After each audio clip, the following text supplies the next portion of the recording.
আসসালামু আলাইকুম, কেমন আছেন সবাই? আপনারা জানেন এখন বৈশাখ মাস। প্রতি বছরের এই বৈশাখ মাসে বুড়ো ধান কাটার ধুম পড়ে।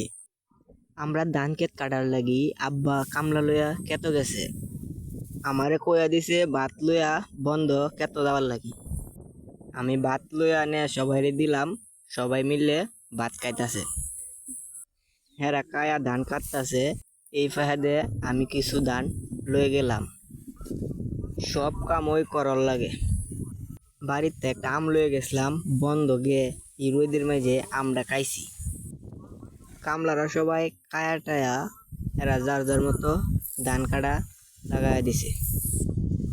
বন্ধ যেই লইত গো, আরো ধানের কাম যেই গরম, চেহারা পুরাই শেষ। ধান কাটা হওয়ার পরে সবাই পূজা বাইন্দে বাইন্দে ধান আইনে পালাইতেছে, এখনো টাল দিতেছে সবাই মিলে। ধান তাল দেওয়ার পরে ইতা ধান আমরা টাক দিয়ে আনছি। তারপরে কল্লার মাঝে আইনে আমরা ধান লাড়ছি খুয়াইবার লাগি। এই গরমের মাঝে ধানের কাম খাওয়ার লাগবো, যেহেতু কাম তো করার লাগবোই।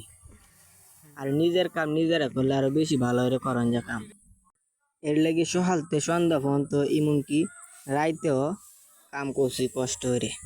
যেহেতু আমরা গুরু আছে, এর লেগে গুরুর বর্ণ কিছু লাশ দিয়ে তৈরি লাগছি। এই গরমে আইসক্রিম একটু শান্তি দিল।